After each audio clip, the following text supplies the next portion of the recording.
Memang seperti kita lihat, memang skenario besar terhadap Aceh ini bahwa Aceh nggak boleh maju dan Aceh harus terpuruk selalu, itu mungkin ada yang diterapkan oleh beberapa orang, baik di nasional maupun di Aceh ya.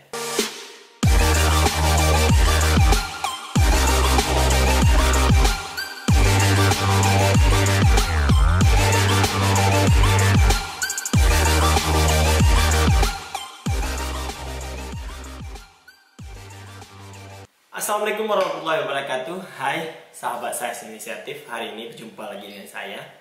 Hari ini saya akan membahas tentang statementnya Luhut Panjaitan ya, Menteri Kemenko Maritim and Marifest, yang mengatakan gagalnya investasi Uni Emirat di Aceh, tepatnya di Pulau Banyak, Singkil, dikarenakan Aceh tidak aman. Aceh menerapkan kekerasan. Itu yang dilantarkan dalam RDP dengan Kemenko Marifest dengan anggota DPR RI di Senayan, Jakarta. Apakah Indonesia atau Jakarta menganggap Aceh tidak aman? Sedangkan kita di sini adalah aman-aman saja. Tidak ada kekerasan apapun yang terjadi di Aceh selama ini. Selama perdamaian sudah berjalan 17 tahun, tidak ada kekerasan yang luar biasa yang terjadi di Aceh. Malah ada di belahan daerah lain yang menjadi kekerasan yang sangat luas. Kita patut bertanya juga ya, kenapa Aceh dianggap sebagai daerah yang keras ya? Apakah Aceh tidak aman? Sampai kapan Aceh didominasi dengan kata-kata yang tidak aman ini? Terjadinya MOU Helsinki antara pemerintah Indonesia dengan GAM di tahun 2005, yaitu terjadinya adalah untuk mengamankan Aceh, mengkondusifkan Aceh dari pihak-pihak yang memang mengatasnamakan pengacau maupun perusak perdamaian. Terus sekarang sudah 17 tahun Aceh berjalan damai yang menyertai Aceh, tapi seorang Luhut juga mengatakan tidak amannya Aceh dikarenakan investasi dari Arab Saudi tidak masuk ya, Uni Emirat. Kita orang Aceh patut menyesali statement tersebut ya. Setingkat anggota atau parlemen ya, atau di kabinet Joko Widodo mengatakan hal yang tersebut ya. Dia tidak bisa menjamin keamanan dan kedamaian ada di Aceh ya, sehingga mengeluarkan statement tersebut. Sehingga kita orang Aceh sangat terluka dengan hal begitu ya. Kenapa Aceh dilabelkan dengan kekerasan dan tidak amannya tersebut ya. Statement-statement beginilah yang membuat Aceh semakin terpuruk dalam kondisi-kondisi yang lain ya. Kita juga belum melihat statement keras daripada aktivis di Aceh atau parlemen yang membantah statementnya Luhut. Apakah takut sama Luhut, kita juga nggak tahu ya. Tapi dengan terjadinya statement tersebut, jangan berharap Aceh akan ada investasi besar ya. Jangan harap Aceh akan senang, akan makmur ya, dikarenakan investor yang sangat susah untuk masuk Aceh dengan label yang tersebut. Seorang bisa bilang kita di bawah presiden, jabatannya di bawah presiden yang mengkomodir tentang investasi di Indonesia, ternyata dia juga mengeluarkan statement tersebut ya. Saya rasa statement yang dikeluarkan oleh Luhut ini pasti punya dasarnya, tapi dia nggak melihat realitanya. Dia dasarnya dari mana? Dari siapa dia dapat berita ini? Dari badan intelijen mana yang dia dapat? Informan mana yang dia dapat bahwa Aceh ini keras? Ya.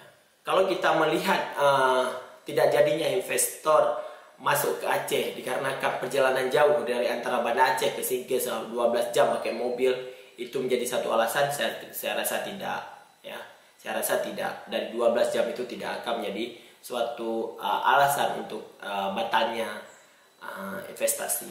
Tapi dengan ada dalam tanda kutip bahwa Aceh tidak aman, Aceh adalah daerah kekerasan, itu yang membuat Arab Saudi atau Uni Emirat keluar dari investor di Pulau Banyak itu mungkin saya rasa bisa masuk akal dalam hal keluarnya investor tersebut daripada Aceh. Apa yang harus dilakukan pemerintah Aceh dengan hal tersebut ya?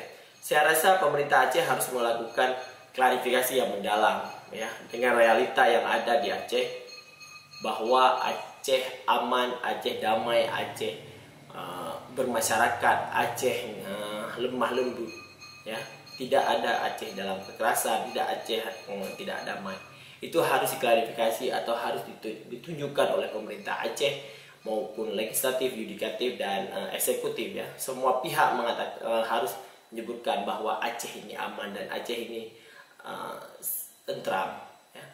Kalau image ini dibangun terus oleh pihak-pihak yang tidak bertanggung jawab terhadap Aceh, tidak senang pada Aceh, akan semakin terpuruknya Aceh di dalam konflik-konflik kepentingan ya. Si A berkepentingan dengan Aceh, tidak mau Aceh ini ya, dia mau membuat image Aceh atau membuat citra Aceh atau membuat suatu pergolakan di Aceh ini seolah-olah Aceh tidak aman. Memang seperti kita lihat, memang skenario besar terhadap Aceh ini bahwa Aceh nggak boleh maju dan Aceh harus terpuruk selalu, itu mungkin ada yang diterapkan oleh beberapa orang baik di nasional maupun di Aceh ya. Tapi kita melihatnya adalah bagaimana Aceh ini harus keluar dari tanda kutip yang mengatakan bahwa Aceh tidak aman. Kita harus keluar ya. Mau apapun ceritanya, kita harus keluar dari zona yang memang mengatakan bahwa kita Aceh ini tidak aman terhadap situasi ya, tidak ramah terhadap pendatang, kita tidak aman, kita harus terlalu keras pada pendatang sehingga investor tidak mau masuk. Kita sangat mengharap investor masuk dikarenakan kita menjadi data di BPS kita menjadi termiskin di Sumatera dengan APBD dengan sangat melimpah, tapi kita menjadi daerah dengan miskin. Kita memang selalu peringkat terbawah di Indonesia. Kita mau lihat lagi Aceh, Papua Barat itu ya peringkatnya paling bawah dan paling bawah. Sehingga kita akan melihat bagaimana sih Aceh bangkit kembali. 17 tahun perdamaian itu membuat kita bisa introspeksi diri, di mana kekerasan yang kita lakukan, yang Aceh lakukan terhadap, sehingga orang-orang atau investor tidak mau masuk ya. Kita punya beberapa prospek investor masuk seperti Kai Aladong, seperti Kek Arun ya, seperti pariwisata seperti Pulau Banyak, Sabang. Banyak potensi-potensi yang digali oleh pemerintah, yang dijual oleh pemerintah ke investor bahwa masuk ke Aceh, Aceh aman, Aceh tentram. Tapi kenapa statement di luar juga mengatakan bahwa Aceh tidak aman, Aceh keras, Aceh terlalu keras untuk seorang investor atau seorang kumpulan investor ya. Kita mau Aceh ini aman ya. Sekian dari saya untuk hari ini. Saya sangat berharap bahwa image Aceh keras, Aceh nggak aman, Aceh gaduh ya, hilang ya, membuat image Aceh adalah Aceh aman, Aceh tentram, dan Aceh bahagia, dan Aceh sangat terbuka kepada semua khalayak yang mau datang ke Aceh, bahwa Aceh adalah daerah untuk kita semua jaga dan kita rawat bersama. Sekian, wabillahi taufiq wal hidayah. Assalamualaikum warahmatullahi wabarakatuh.